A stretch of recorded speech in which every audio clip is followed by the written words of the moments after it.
guys, my name is Kai. I work at Allentown Healing Lodge Society and we are doing Cookum Stories, Stolen Words by Melanie Florence.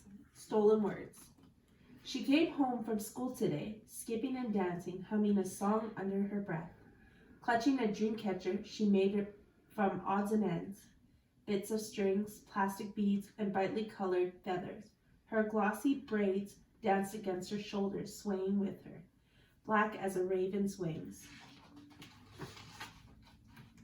"Grandpa," she asked, clutching his hand, spinning under his arm before dropping it again, "how do you say grandfather in Cree?" He stopped breathing for a moment, a lifetime to a 7-year-old.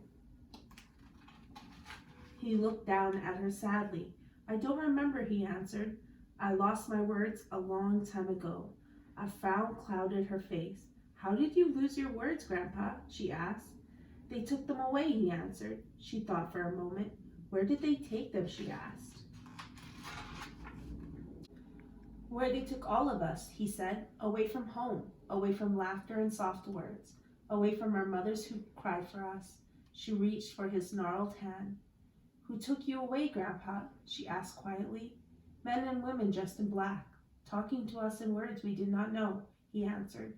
They reached home and sat on the stairs together. "Where did they take you, Grandpa?" she asked. "Away to a school that was cold and lonely, where angry white faces raised their voices and their hands. When we used our words," he answered. "They took our words and locked them away, punished us until we forgot them, until we sounded like them." Harsh, sharp words, so different from the sound of our beautiful ones. She touched his weathered face, tried to wipe the sadness away with her soft hands. She looked down at her lap and handed him the dream catcher that she had made for her room. "You take this, Grandpa," she said. "Maybe it will help you find your words again." He smiled at her, his granddaughter, and touched her innocent face, a face that had never known hard words or raised hands. He smiled and kissed her head.